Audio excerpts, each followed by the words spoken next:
Hi, my name is Melissa Daniels and I have strabismus. Strabismus is when your eyes are not pointing in the same direction and they're not working together. And over the last 5 years, I've worked really hard through vision therapy and strabismus surgery to get my eyes looking straight and also working together. And through the process, I've learned so much. I'm even a vision therapist now, which has been so fun. And I've created a website called Strabismus Solutions where you can get a ton of information about how you can get into vision therapy or the different types of exercises that have been beneficial and emotional help when you're struggling with just all the crap that comes with having strabismus. I've got a ton of resources over there for you.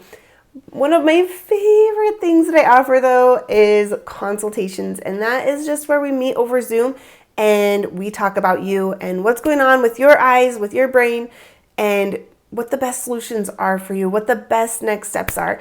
It's so fun to connect with different people all over the world. I love it.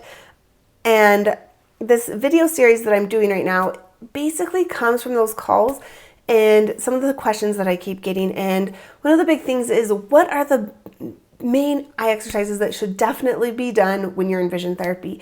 And each of these videos kind of highlights a different type of exercise that I think is super important for strabismus. Like any vision therapy program that doesn't include this, I feel like is flawed. I am not a professional. I'm not an optometrist. This is completely 100% my opinion, but take it for what it's worth. I have been through a lot of vision therapy, so I've got quite a bit of experience there, but also every single brain is going to be a little bit different. But these were the things that were just super important for me. Last week we talked all about how eye stretches are really important. Things like stretching and making sure those muscles can go out to the sides. You can track across all of those basic foundational eye movements. Super important. This week I want to talk a little bit more about a philosophy of treating strabismus and amblyopia. Back in the day, and for hundreds of years, the idea has always been you just need to make sure both eyes are strong. So that's why they would have kids patch, or adults, whoever. It's like, okay, we got to get my right eye strong, we got to get my left eye strong. If we get each eye strong on its own, then when we open our eyes, then they can work together. This has always been the philosophy, and it does work for some people. The problem is that for a lot of people, when that happens, when you get each eye strong on its own and then you put them both together, those images aren't actually lined up and you get double vision. And this has been a problem forever. And so there's a lot of different eye exercises that are more likely to create that problem. And these are going to be exercises that are really focused on central. So something like, wearing the red and green glasses and doing Tetris. And there's different video games with like Tetris or bubbles, like all these different the apps. I've done videos about the apps. They're actually so fun and great and they have their place, but not at the beginning of vision therapy for strabismus and amblyopia. Because when you focus only on that central, even though you're keeping both eyes open, it's still really focused on that central vision and the brain might not be able to put those two together. So anything that is just really focused on getting each eye seen crystal clear, those are good, but there's this whole new paradigm shift in vision therapy that all of those types of exercises belong at the very end. And the best way to treat strabismus or amblyopia is to start with the peripheral. And you guys hear me talk about peripheral all the time. This is like my favorite soapbox to talk about, and I want to really go into why it's so important. So to illustrate this, we are going to take a look at these drawings that I've made to kind of help us see what I mean by starting peripherally and working towards the central, and kind of understand why this philosophy is so important for treating strabismus and why it's so much more effective than the old way. So here on the screen you can see a purple eye, or we're going to call that actually the blue eye and the pink eye. So this would be the vision of somebody with two healthy eyes, no strabismus, no amblyopia. So when they combine the two images from both eyes, they're going to see something like this. Something purple. So those images line up perfectly. Everything meshes together. You've got this beautiful mix of colors. And really that's just like the brain is mixing those images together. So this is what happens in a normal, healthy human eyeball, right? So with strabismus, we're going to start with something a little bit different. This would be an example of maybe an amblyopia where this gray represents that there's like that pupil is centered in this weaker eye, but it's not working. And this dotted line kind of represents that just that eye is being shut off and suppressed. So you've got a strong left eye that's nice and blue, and then this amblyopic eye. And if you were to start doing vision therapy and you just started with those central activities like patching or doing, Tetris, different things that are going to really focus on getting that strong central vision. Well, in this person, if you were to start working on that, so you see the center is turned pink, and you were to combine those, because the eye alignment was already there, and you put those two images together, yeah, maybe it's not, you don't have all the peripheral mixing together, but the images are going to be lined up and you're not going to get that double vision because the eyes are aligned, right? So somebody with, an amblyopia that is just a strict amblyopia, there's no strabismus involved, they can start centrally, and eventually they will get all of that beautiful mixed vision with the different eye exercises. They're kind of going from the bottom up instead of the top down, right? So that works. So this isn't the case for most people though. Most people's eyes are not perfectly aligned if they have amblyopia sometimes, but most of the people here have strabismus. And so we've got a different beast of a problem, right? This is what we have. We have one eye that works really well, probably, and then another eye that's turned off and not aligned. And so in this example, this person is exotropic, so the eye's going out, but it could be going up, over, in, turned, like a lot of different things, right? The idea is that one eye is off and one eye is on. So if this person were to just start with like patching and try to strengthen that central vision in that eyeball, what would happen, right? So we get that central vision strong. What happens when we try to overlap those two eyes?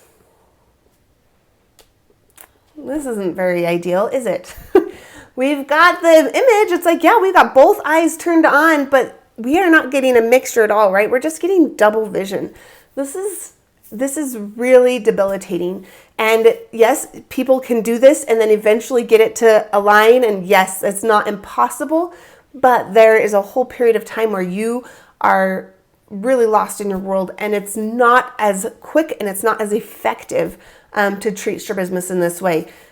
I think all of us can pretty much say double vision is not what we are going for. Okay, so this is kind of the old way of doing things. They'd start with that central vision, make sure both eyes are on, and then kind of do the peripheral as we go. Okay, so there's a lot of different optometrists. One of my favorites at the moment is Bob Sannett. I've been learning a lot from him, David Cook. These guys, they're all focusing on the peripheral vision for strabismus. And I would say that if you are in vision therapy and you have strabismus, this should be the focus of your vision therapy too. And so learn as much as you can about this because this is going to be super important. So here's what we've got. We have got this eyeball and it's totally turned off. We're going to just imagine that the whole thing is completely shut down. Usually a whole eye isn't completely shut down, but for this example, that's what we're going to say. So the first thing that we're going to do is we're going to wake up the very peripheral edge. So that light pink is going to be the very peripheral. So we've got all of the left eye working really good, and we're just going to work on the very peripheral with the right eye. And leave the central. It's gray. It's not working at all. When we match those up, the brain can fuse together in the peripheral, right? And so it gets that left eye and the right eye working together in this outer peripheral ring. And so the brain is learning to fuse images from both eyes, but in a really safe way because your peripheral vision is kind of blurry, not a lot of color. So there's just like a little bit more wiggle room there for your brain to learn how to use the eyes together. So once you get good at that, you're going to start working your way in. So the next level would be, okay, now we've got out here working with both eyes, we're going to move it into this next ring and level. And as you'll notice, and this isn't exact, but that eye is going to start coming into alignment as you start working in towards the center. So the outer rings are all going to line up. You get that nice purple mix, and you're still using your strong eye for all central vision. So you're not having to worry about that double vision, right? You're just kind of ignoring the central vision of that weak eye. And you just keep working towards the center, right? And so you keep working on that peripheral vision until the alignment just kind of happens, right? As you line up the peripheral and the brain gets used to mixing the two eyes together, you kind of are zeroing in on that central vision.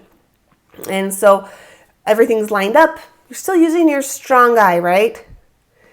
Then the last step, the very last step, after you've done everything else, that's when you go central. That's when you start doing all these exercises that really require that perfect central vision and you get that central clarity. Now, some people with strabismus have anomalous retinal correspondence or like these different problems, eccentric fixation, where that central vision might not ever get perfectly lined up. So for me, a lot of my really central fine detail work, I still only use my strong eye.